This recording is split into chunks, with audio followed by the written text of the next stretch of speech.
Good day, everyone. We are here to report to you the hydroelectric power plant for subject of MA Laboratory 3, MA 423. We have here the members Dila Jason Bell, Mylon Billy Philip Paul, Namala Tarena, and Sagundo Nilbert. Hydroelectric power plant, electricity generated by generators operated by turbine that convert the potential energy of falling or fast-flowing water into mechanical energy, is known as hydroelectric power. Hydroelectric power was the most frequently used source of renewable energy in the early 21st century, accounting for more than 18% of the world's total power generation capacity in 2019. Water is collected or stored at a higher elevation and led downward through the large pipes or tunnels, or called as the penstocks, to a lower elevations to generate hydroelectric power. The difference between these two elevations is known as the head. The falling water causes turbines to rotate at the end of its journey down the pipes. The turbine in turn drive generators which convert the mechanical energy of the turbines into electricity. The alternating voltage suitable for the generator is then converted by transformers to a higher voltage suitable for long-distance transmission. The powerhouse is the structure that houses the turbines and generators and into which the pipes or penstocks feed. Components of hydroelectric power plant. Forebay. A forebay is a hydropower plant basin area where water is temporarily stored before entering the intake chamber. Water storage in the forebay is determined by the area's required water demand. This is also used when the intake load requirement is low. Intake structure. The intake structure collects water from the forebay and directs it into the penstocks. There are various types of intake structure available, and the type of intake structure chosen is dependent on various local conditions. Trash rocks are one of the most important components of the intake structure. Trash rocks are provided at the penstock's entrance to catch debris in the water. Penstock. Penstocks are long, slanted pipes that transport water from an intake structure or reservoir to the turbines. They operate under some pressure, so sudden closing or opening of penstock gates can result in water hammer on the penstocks. Apart from the fact that this penstock is similar to standard pipe, these are designed to withstand the water hammer effect. To alleviate this pressure, a heavy wall is installed for short-length penstocks and a surge tank is installed for large-length penstocks. Surge chamber. A surge chamber, also known as a surge tank, is a cylindrical tank with an open top that controls the pressure in the penstock. It is connected to penstock and as close to the powerhouse as possible. When the powerhouse rejects the water load from the penstock, the water level in the surge tank rises, allowing the pressure in the penstock to be controlled. Similarly, when there is a high demand in the powerhouse, the surge tank accelerates water flows into the powerhouse, causing the water level to flow. When the discharge in the powerhouse is constant, the water level in the surge tank becomes constant. Hydraulic turbines.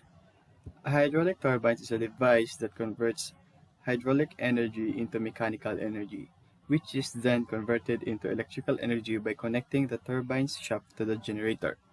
The mechanism in this case is that when high-pressure water from the penstock strikes the circular blades or runner, it rotates the shaft in the center, causing the generator to produce electrical power. In general, there are two types of hydraulic turbines, impulse turbine and reaction turbine. The velocity turbine is another name for an impulse turbine. An example of an impulse turbine is the Pelton wheel turbine. The reaction turbine is also known as the pressure turbine. This category includes the Kaplan and the Francis turbines. Powerhouse. A powerhouse is a structure designed to protect hydraulic and electrical equipment.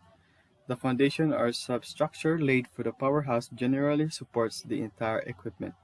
In the case of reaction turbines, some machines such as drop tubes, scroll casing, and so on are fixed within the foundation while it is being laid. As a result, the foundation is built in large dimensions. When it comes to the superstructure, generators are installed on the ground floor, beneath which vertical turbines are installed. Horizontal turbines are available in addition to the generator. A control room is available on the first or mezzanine floors. Drop tube. If reaction turbines are used, a drop tube is required to connect the turbine outlet to the tail race. The drop tube gradually increases in diameter, allowing water to discharge into the tail race at a safe velocity. Outlet gates are provided at the end of the drop tube and can be closed during repair work. Tail race. The flow of water from turbines to the stream is referred to as tail race. It is preferable if the power station is located closer to the steam. However, if it is located far from the stream, a channel for carrying water into the stream must be built. Otherwise, the water flow may harm the plant in a variety of ways, including decreased turbine efficiency, cavitation, turbine blade damage, and so on.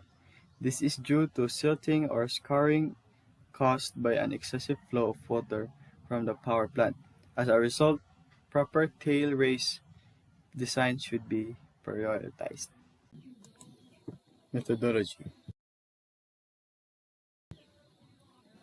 The researchers designed mini turbine is linked to a load or LED circuit and a voltage measuring device with a multimeter.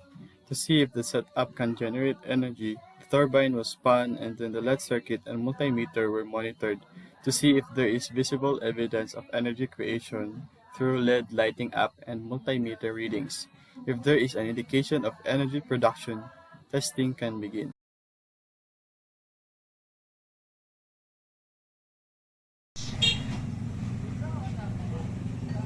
Atat ba?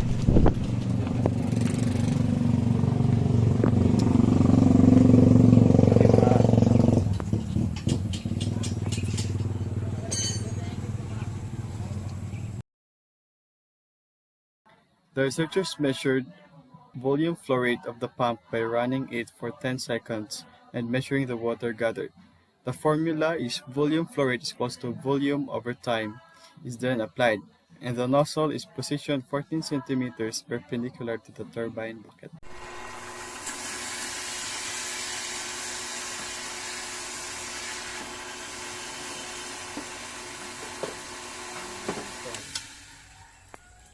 Okay.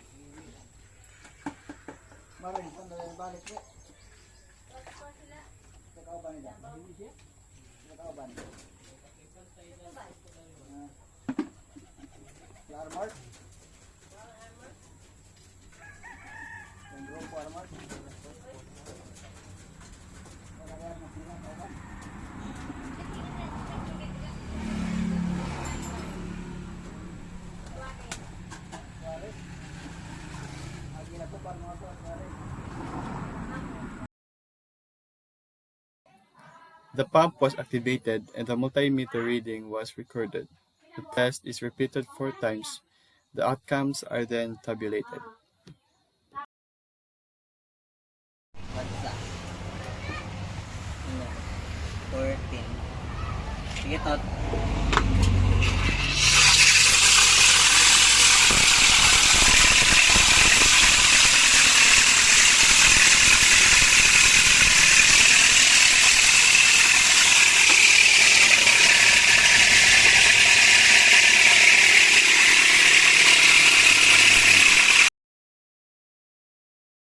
Okay. And tingin ko na tot.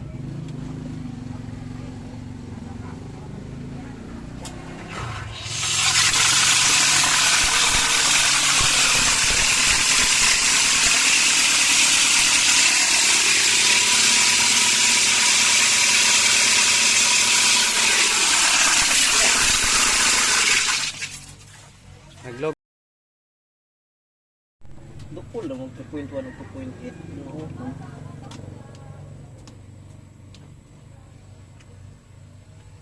Gitot.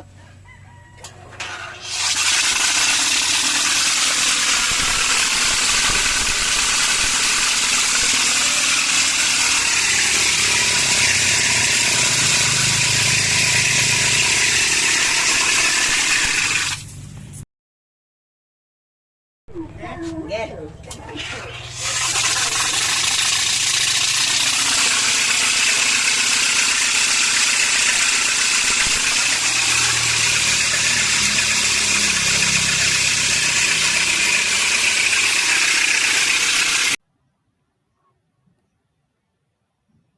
Results and discussion. This section discusses the results obtained and gathered following the experiment setup. Table 1, Testing Conditions. Table 1 depicts the various volumes and times used to calculate the volume flow rate. The volume is 869.5 milliliters after 10 seconds in the first trial. Trials 2 to 4 have 728.5, 658, and 611 milliliters respectively. Table 2, Testing Result. The volume flow rate was determined after getting the volume and the time that can be seen in Table 1. Trial 1 has a volume flow rate of 86.95 milliliters per second, while trials 2, 3, and 4 had a volume flow rate of 72.85, 65.8, 61.1 milliliters per second respectively. Figure 4 shows that the first trial produced the most electricity with 2.2 volts and trial number 4 produced the least electricity with 1.85 volts from the multimeter. This is the figure 4, electricity produced with respect to volume flow rate. As we can see, trials 2 to 4 have a linear correlation. That's all. Thank you.